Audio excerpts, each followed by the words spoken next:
Okay. All right. Hello, everyone. Yes, the microphone now. Thank you all so much for joining us tonight. This is Luckbank Books presents Washington University in St. Louis alum and highly anticipated author Holly Stewart. I won't say debut. It does say the word debut right there, though.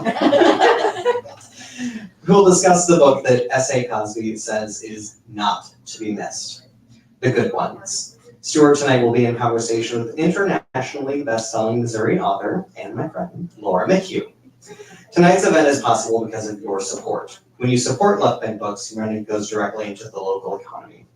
It helps keep our bookstore open, and it also helps keep your streets paved, your libraries funded, your parks free, and so many other things making St. Louis a better place. So I would like to thank you all for shopping local and for supporting this event. We also want to welcome our virtual audience tonight. Hello, virtual audience. If you are not from directly in St. Louis and want to ever join our events, we do hybrid events for almost all of the events that we produce. So you can join from the comfort of your living room. So if you are ever like, I would love to go to that event, but I can't make it, you can also watch as a rerun too. I am Shane Mullen. I am the events coordinator for Luckbank Books. I help produce our hundreds of author events each year with a fantastic team here in St. Louis, including Bailey, who's in the back of the room. We are so happy to be producing great events in person this summer. Be sure to check out our event calendar on our website, left-bank.com, for a full list of all of our programming for readers of all ages. We'll tell you about 2 upcoming events. We do have several events in July still, so don't ignore those. They're fantastic. But on August 1st, we will have local horror author S.L. Coney for the highly anticipated debut Wild Spaces. And on August 17th, James McBride will be coming back to St. Louis, and I am so happy to welcome him back. He is one of my favorite authors. Now about tonight's book.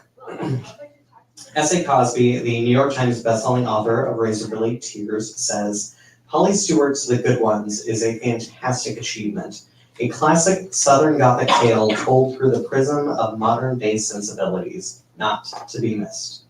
And Kirsten Chin, the New York Times bestselling author of Counterfeit, says, a startling, riveting tale about female friendship, past trauma, and the secrets we keep, breathlessly entertaining and sharply incisive. Holly Stewart's debut is a must-read. An engrossing work of literary suspense that illuminates the push and pull of female friendship and the cost of being good when the rules for women begin to change. The last time Nicola Bennett saw Lauren Ballard, she was scraping a key along the side of a new cherry red Chevy Silverado. That was the night before her friend mysteriously vanished from her home, leaving a blood-stained washcloth and signs of a struggle, as well as her grieving husband and young daughter behind. Now, 20 years later, Nicola, newly unemployed and still haunted by the disappearance of her childhood friend, is returning to her Appalachian hometown. For Nicola, Tyndall County has remained frozen in time. Everywhere she turns, she's reminded of Lauren. Yet, shockingly, her former friends and neighbors have all moved on. Drawn to stories of missing girls, Nicola obsessively searches the internet, hoping to discover a clue to Lauren's ultimate fate. Driven by a desperate need to know what happened to her friend, Nicola takes a job in her hometown, determined to uncover any bit of information, any small clue that can help. Deep down, she knows the answers are tucked in the hollows and valleys of the small Blue Ridge County. As secrets come to light and the truth begins to unravel, will Nicola finally find release and break free of the past, or lose herself completely to unanswered questions from her adolescence? Be sure to be thinking of questions while the conversation is happening. We will have audience Q&A at the end, including for the virtual audience, you can type in your questions as a comment. Now, I'm very happy to welcome our guests for the evening. Our conversation partner is Laura McHugh. Laura is the internationally best-selling author of The Weight of Blood, winner of an International Thriller Writers Award and a Killer Nashville Silver Falchion Award for Best First Novel. Arrowwood, an International Thriller Writers Award finalist for Best Novel. and The Wolf Wants In, as well as What's Done to Darkness. I've read them all. It's just not in your bio. I don't know why. McHugh lives in Missouri with her husband and their daughters. Holly Stewart grew up in the Appalachian Mountains of Virginia, where she still lives. She graduated from Hollins University and has an MFA in fiction and a PhD in British literature from Washington University in St. Louis. Her short fiction has appeared in literary collections and journals, including Best New American Voices, the Best American Mystery Stories, Epoch, and the Alaskan Quarterly Review. Her nonfiction has appeared in the New York Times, Crime Reads, and Poets and Writers, among other publications. And now, would you all please help me in warmly welcoming our fantastic guests for the evening, Laura McHugh and Holly Stewart. Hi, thanks for joining us tonight. And thank you, Shane, for that awesome introduction. And thank you, Left Bank. I always love coming here to do events. It's one of my favorite bookstores, and Shane is my favorite bookseller. So, Holly, I'm so excited to get to be here with you. So we have met in person before, one other time. And I just wanted to, it mentioned in your bio about where you live now, but you do have the St. Louis connection. Could you just speak a little bit to that first? Sure. Well, thank you as well to Left Bank and to Laura, who I had the opportunity to interview in maybe 2019 or something, and I've been a fan of her work forever, so this is really great. And as all writers know, you never know for readings if 2 people are going to show up or 30, and I'm very thankful to be in St. Louis, where I can almost always fill at least half a room with my family. That's very wonderful. I did go to grad school here, but it was really because my mom grew up in St. Louis. We always came back here for holidays, and I was so happy when I got to come to WashU to already have a community and a family here, and it's always just a delight to come back. Okay, so Shane kind of gave us the rundown on what the book is about. For any of you who haven't read it yet, how many of you have already read? Just, okay. We don't give any spoilers or anything. But there are so many elements of this book that I really love. It's set in a small town, deals with true crime, and has like secrets, family secrets. I love all of that kind of stuff. And I kind of want to talk about all of those things, but I wanted to start out with where the idea from the book, where did the idea come from to start this book? Yeah, so the closest sort of inspiration, a book is always kind of like bullet potpourri, you just kind of throw in all the things that you're interested in the moment. But I was living in Springfield, Missouri for a while while I was finishing my PhD. And I don't think, nobody here went to Missouri State, right? I know your sister Nancy did, but okay.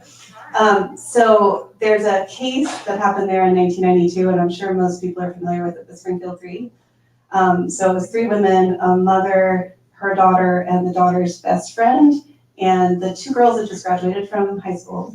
They went to a graduation party, came back to the mother's house, and the next day, all 3 of them were gone. It was 1992. The case has never been solved. I mean, from what I know, I don't think there are even any credible suspects, so who knows? Just one of those real devastating, puzzling tragedies. And living in Springfield, I was very conscious of how people that case just kind of had affected the whole town.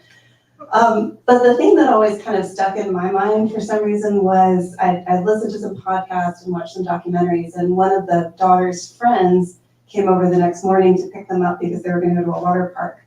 And she found that the light globe on the porch had shattered, and she cleaned up the pieces, thinking she was being helpful.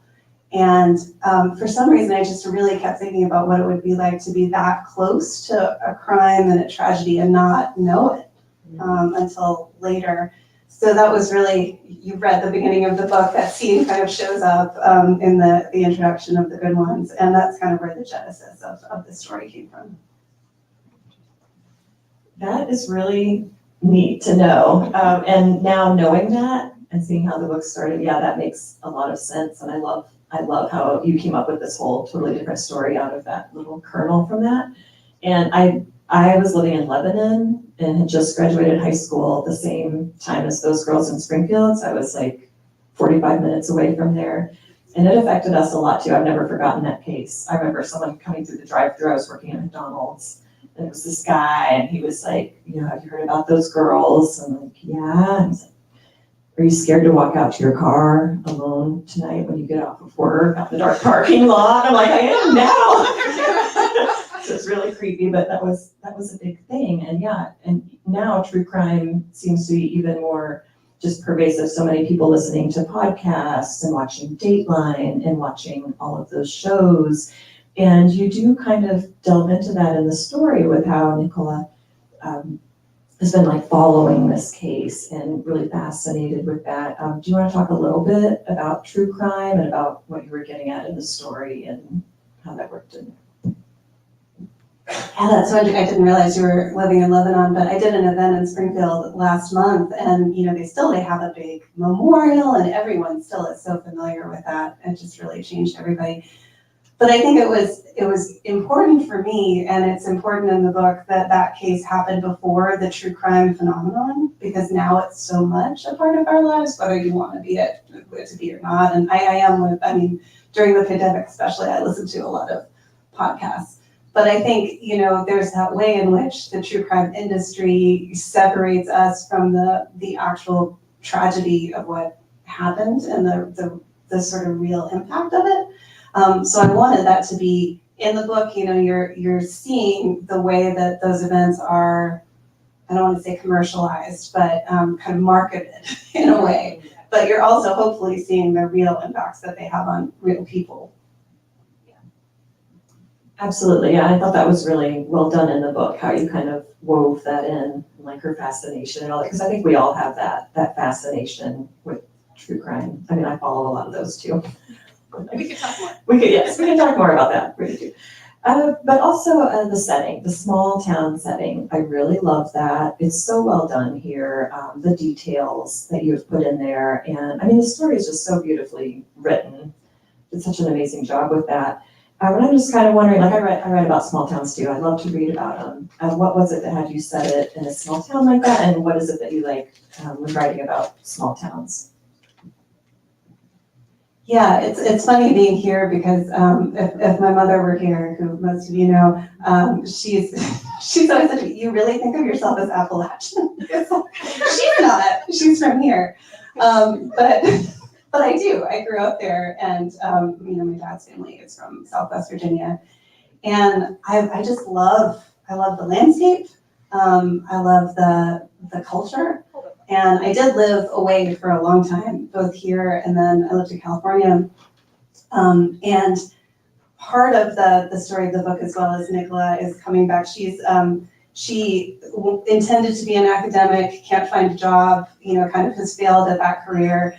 And ends up moving back to her hometown kind of in desperation.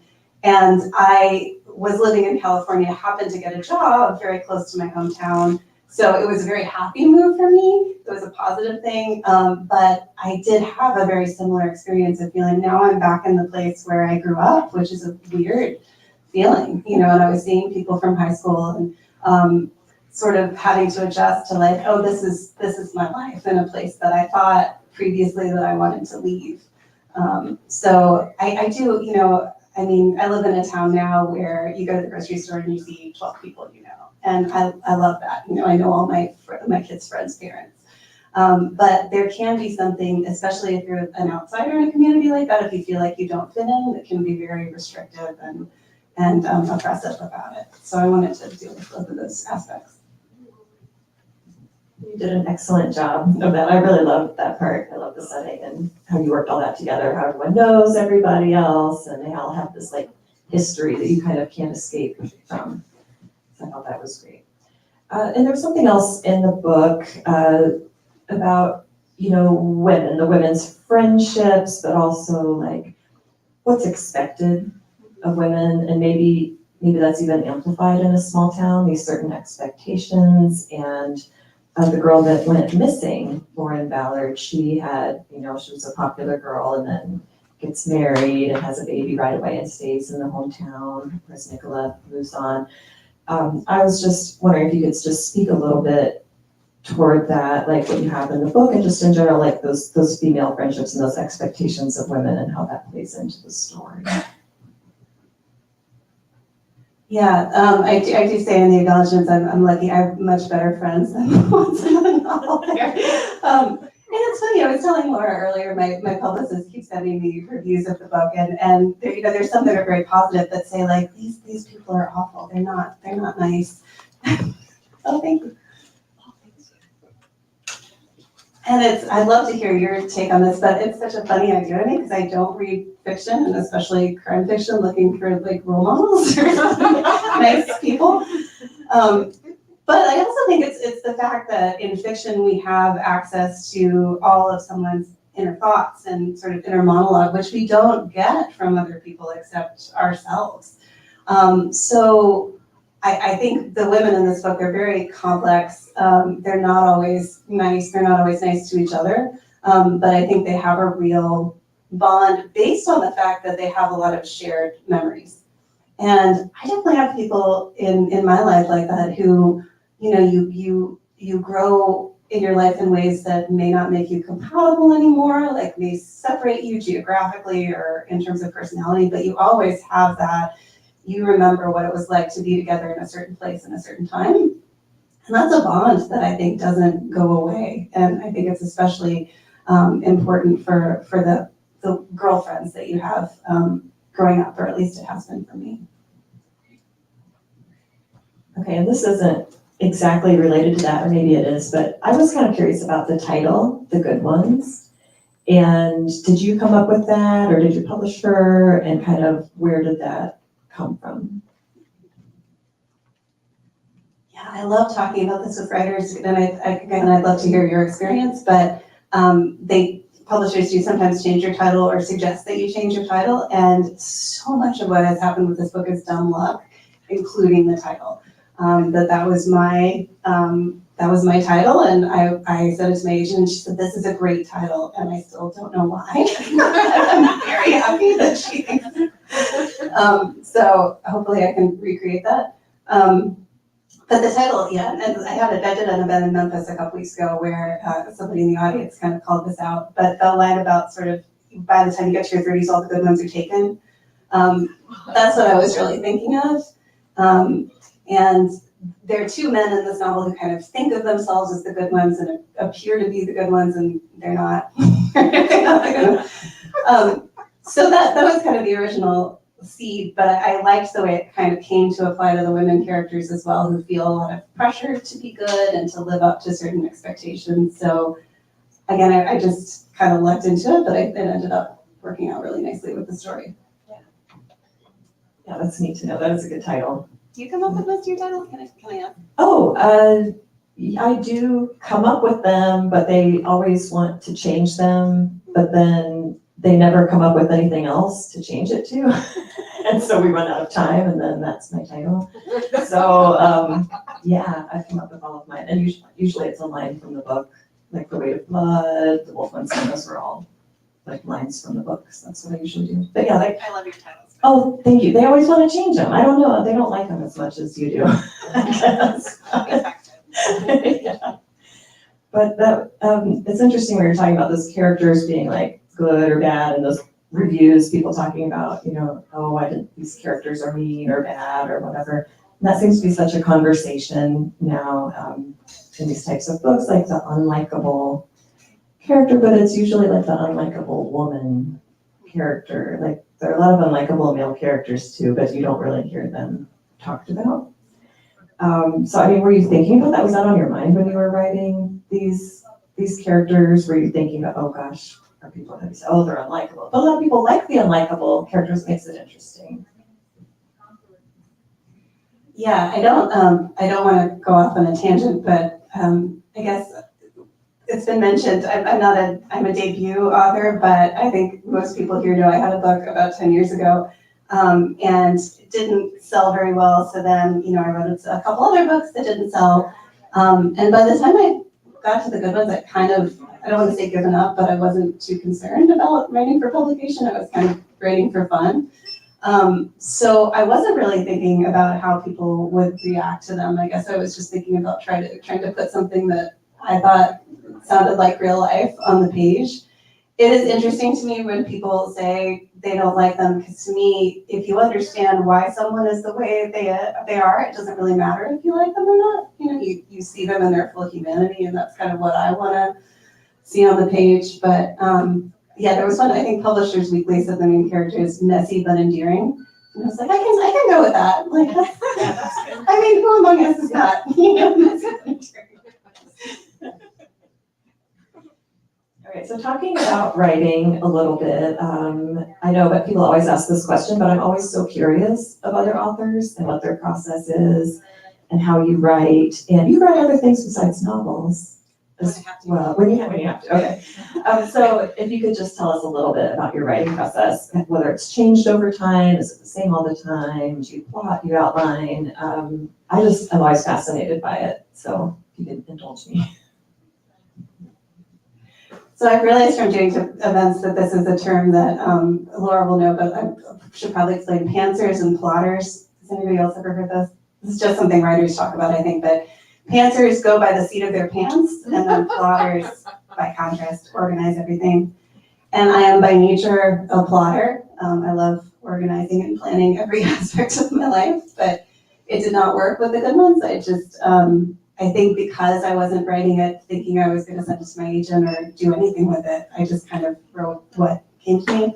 So it took a very long time. It took about 3.5 years for me to have a full draft, but it was very fun because I was just kind of coming up with things sort of as they came to me. I don't think I can ever do that again.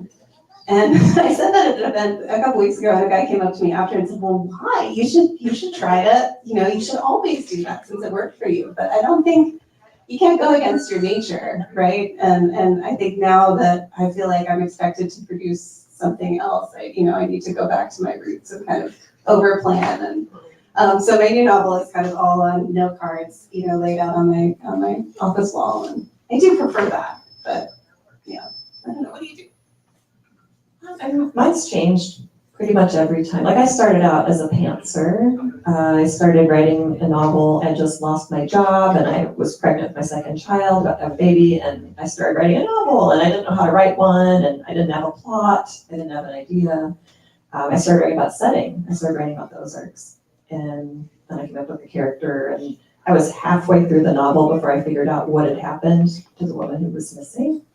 So I wouldn't recommend writing a book that way, probably, but it worked out really well in the end. But then every book since then, I've tried to be a little bit more of a planner. And I've recently started doing, have you read the Save the Cat Writes a Novel book? Well, Save the Cat's a screenwriting book, but they did one, Save the Cat Writes a Novel. And it kind of applies like those beats that you have in a story. And so they have these beat sheets that you do. And I find it kind of helpful just to get me started in the beginning, to kind of have some idea of where I'm going, because I used to just start writing a book and have no idea where it would end up. And so, not the most efficient way, but you never know, like magical things can happen while you're writing, right? Maybe that's how the magic happens, but I don't think we want to hear that, right? that's not a good life plan. It's hard to balance these things. Yeah. Okay, so you and I met when you interviewed me for an author series that you do.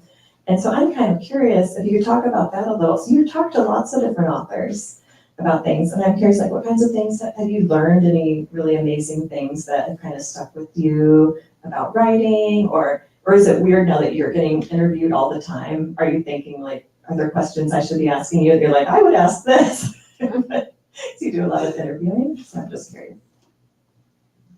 I'm very grateful when anybody wants to talk to me about my book, especially if they've actually read it, because I'm sure having done lots of interviews, sometimes the person you're talking to has not, and that's super awkward. No, but yeah, I do. I love, if I could make it a job to interview people, I would do it. I don't think they're ever going to hire me on cable TV, but I love it. That would be the ideal profession for me. And I do this series now for this website called Crime Rates, where I get to interview a writer once a month about a book that they loved. And that is my favorite thing in the world now, because I learned so much, just in the conversation. It's fascinating. And the thing that's been really interesting, like if I see a twist, has everybody like seen the movie Gone Girl, or do you guys familiar with? Okay, so in thrillers, Gone Girl was sort of this big revelation for people, and it was there was a major twist in it, and I won't spoil it for anyone who hasn't seen it, where it sort of changes everything that you thought you knew. And since then, there's this kind of expectation that you build a lot of twists into your book. I'm so fascinated. So many authors I talked to are really angry about that. And I won't name any names, but just that it's like you're being kind of, at least the perception is that readers want to be shocked and surprised constantly. It's a really hard thing to be constantly shocking and surprising people, right? And coming up with original ways to do it. And is that really the best or most interesting way to write a novel? So I'm interested in how much pushback there seems to be about that among writers. Yeah, and I mean, I've noticed that too, that whole thing with the twists, and it's like, at some point, the twists are just so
how is it being on tour? Do you have any fun tour stories, or what's it been like just being on the road, going around talking about your book?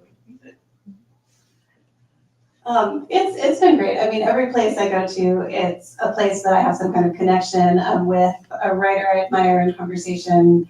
Friends come out, family come out, strangers come out who want to hear about my book, which is amazing. I mean, I can't get over that. Then, you know, the travel has been kind of exhausting, but it's a great opportunity. I mean, Laura and I were talking about nobody was doing tours during the pandemic, so I'm very lucky to have a book coming out on this side of it, and I'll go anywhere they want me to go. I'm very lucky to be in that position. Well, I'm really glad you came to St. Louis and that I got to meet up with you. This was really fun to get to see you, and I'm glad they let us do this. So I think it's about time to open up to questions. I'm sure you all have been thinking up some questions for Polly that you want to ask. Yeah. We do. Do you want to hold on? Oh. We can hear you on this. Just going home. So what do you, am I doing? Yeah. What do you think about Goodreads? Because I just read that story in the New York Times about a woman, and I can't remember her name, and they got advanced copies and just slam. No, that's another one. But there was another one, it wasn't published, and they really had an opinion, and so I just feel like, obviously, I don't want to be the person that answers my question. Go ahead. Good to catch yourself. You will never be that person. I also, when I was talking about books that influenced me, I forgot to mention that there are a ton of Jane Eyre references in the good ones, which I hope will appeal to you. Beautifully taught me the 19th century British novel. But I hate Goodreads. I think all writers do. I don't check it. It's a great space. I mean, I think it's a really important thing to have out there, but it's for readers. It's not for us. And I was keeping track of my rating for a while, and then it's not gonna, because they're not thinking of writers, I think, as people who sit down and write books. They're thinking of the book as a product, and that's fine within that space, but it's not something that I need to, it's not good for your mental health, I don't think. Yeah. Well, it got worse when Amazon bought it. That's what I've heard, yeah. Shane, I feel like you have some opinions here. Oh, I do.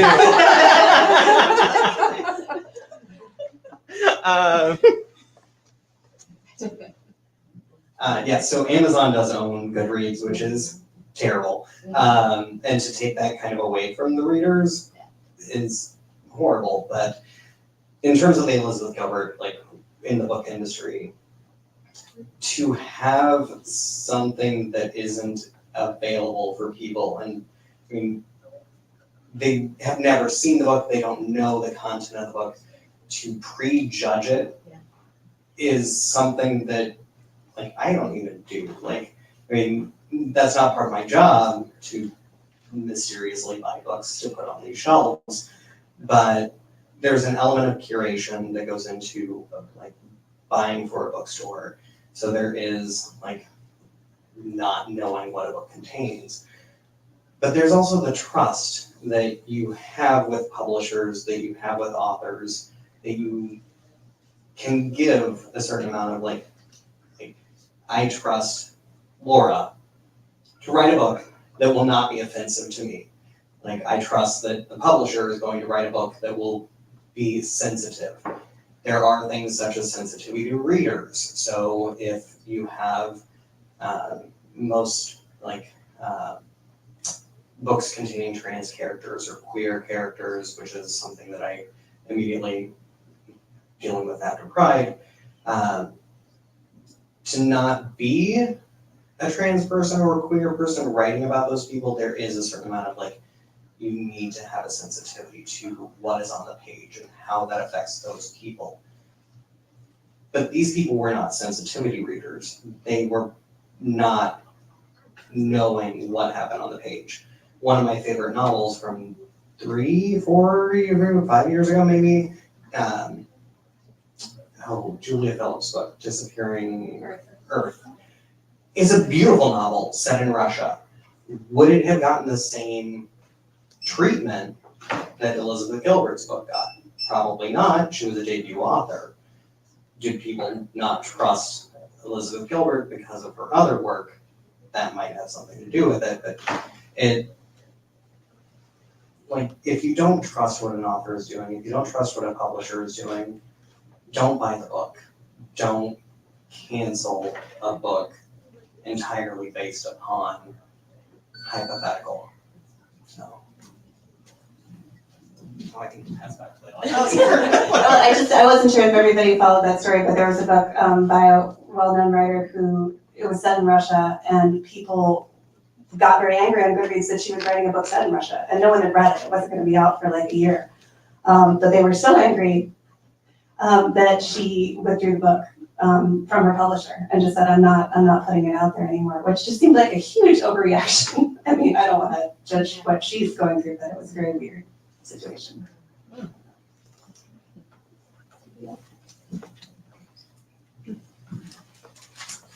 Holly, do you write every day, and do you write at the same time, or how does that work in your life? I'm very happy that it's summer right now, but during the year I write from 4 to 7 a.m., which is before my kids get up, and that's literally the only time I have. But so that's how I wrote the good ones. And it was great. You know, I'm a morning person. I enjoyed that time before things got crazy. But yeah, it's nice to be able to sleep in past 4. I'm enjoying that right now.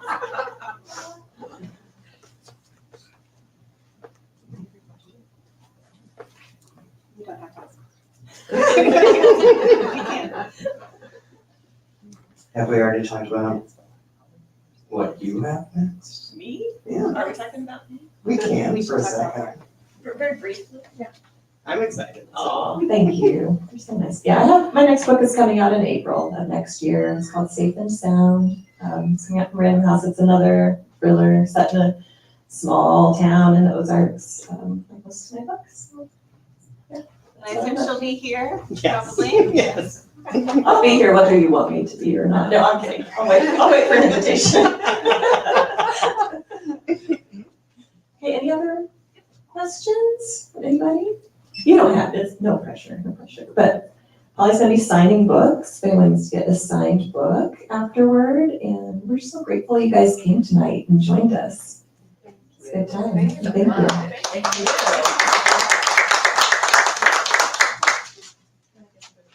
So we'll do the signing up here. We do have books available for sale at the desk. We do have most of Laura's books as well. So if you want to get one of Laura's books, I highly recommend them as well. And yeah, thank you all so much for being here. Thank It's good to see you. some friendly faces. Thank you. Oh, Oh, I know.